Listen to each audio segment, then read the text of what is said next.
Dr. Darcy Schiller, Tamarac, and Kings Point. I have several issues I want to address. Unfortunately, I had an agenda, but that agenda is now out the window. And to correct Mr. Gelin, there are not just a handful of people who are upset about Southgate's name having an additional name to Alcee Hastings. Kings Point alone has 9,000 units. So you have the majority of Kings Point who are against changing the name. So that is not just a handful of people. I wanted to correct that. Also, he commented about Finkelstein and Caesar in favor of the changing of the city street names. Well, let them go ahead and change the city street names in their cities. The people of Tamarac do not want it. How dare they speak for us? That is inappropriate. Okay. Next comment was Marlon Bolton. He talks about going door to door. I would like to know how many homeowners or units live in his community, and I'd like to know if he has literally gone door to door.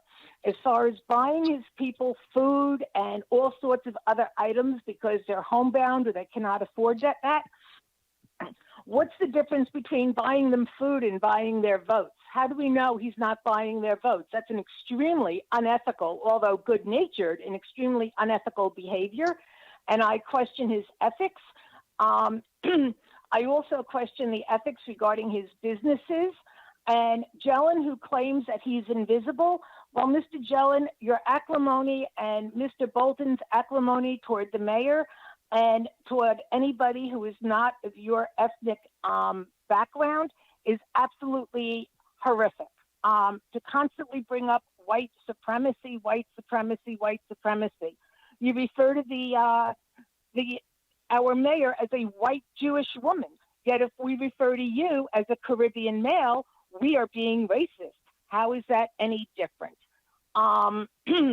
As far as raising money from your church and asking people to help, yes, as Red Broward and other media has suggested, you use the money to get your friends into political offices. And I think that is horrifically egregious. So my last comment is that, Mr. Bolton, you as a pastor own a church. I didn't know religious people could own a church, but more importantly, you have been quoted saying that you hear God's voice and he talks to you. Well, I'm a mental health professional with a doctorate degree, and I have been practicing for over 40 years. Anybody who hears God talking to them is auditorily hallucinating. Therefore, I would strongly recommend, underscore and emphasize that the City Commission look into a psychiatric evaluation of Marlon Bolton. That is it. Thank you for hearing what I had to say. Good night. Thank you, Dr. Darcy.